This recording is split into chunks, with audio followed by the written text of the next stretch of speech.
Hi there.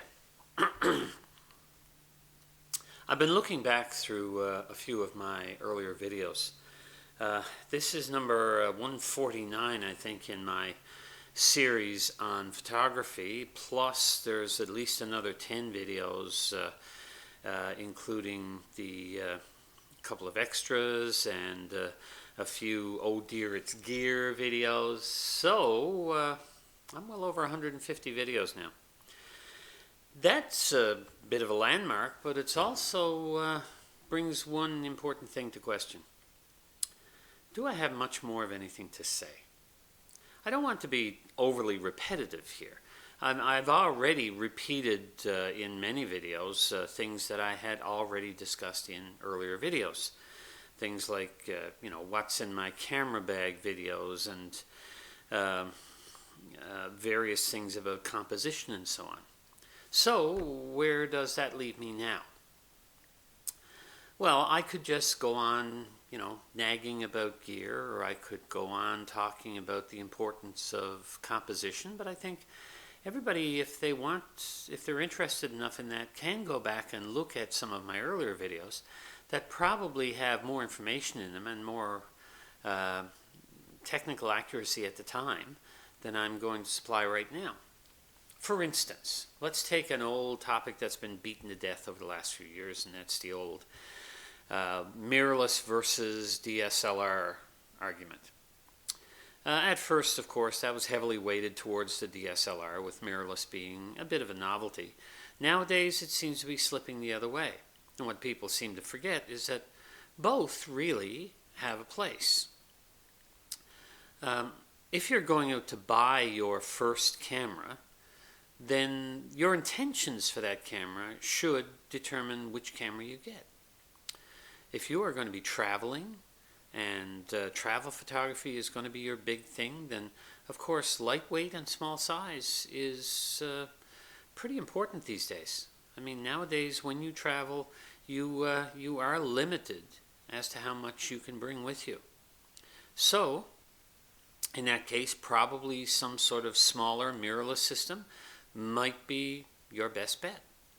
At the same time, if you're going to be into sports and wildlife, then of course digital SLRs still are pretty strong in those areas. I mean, the best from Nikon and Canon can still focus as accurately and as quickly as any mirrorless camera, and in many cases the larger size and greater weight is actually seen as an advantage because it helps to stabilize the camera. So, there are pros and cons either way. Personally, I don't have a particular axe to grind in this particular argument. I have gone over to mirrorless, but not because I saw mirrorless as tremendously superior, but I did take advantage of the smaller size. I use a micro four thirds system, so everything is smaller. I also enjoyed some of the features that were not possible on a digital SLR, such as live composite modes and so on that Olympus cameras have, and the silent shutter, which of course is a great thing if the lighting is right and you don't want to make any noise. But it has its limitations. And of course, if you're not sure what those limitations are, as they like to say these days, Google it.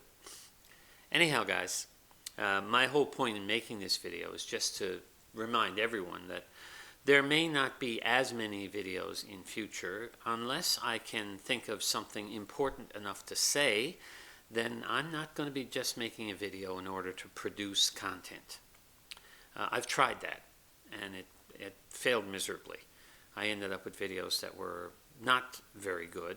Not that any of my videos are fantastic, but these were definitely not up to the standard that I would like. And I felt like I was cheapening things by just doing something for the sake of having done it. So, all I can say is, if you like my videos, then by all means subscribe to the channel. Go back and look at some of the earlier videos. There will undoubtedly be some new content in future, but Exactly when or how frequent remains to be seen. Anyhow, guys, it has been enjoyable. I hope you enjoyed this particular video. I hope you enjoy all of my videos. And I hope you're having a good day. Well, bye for now.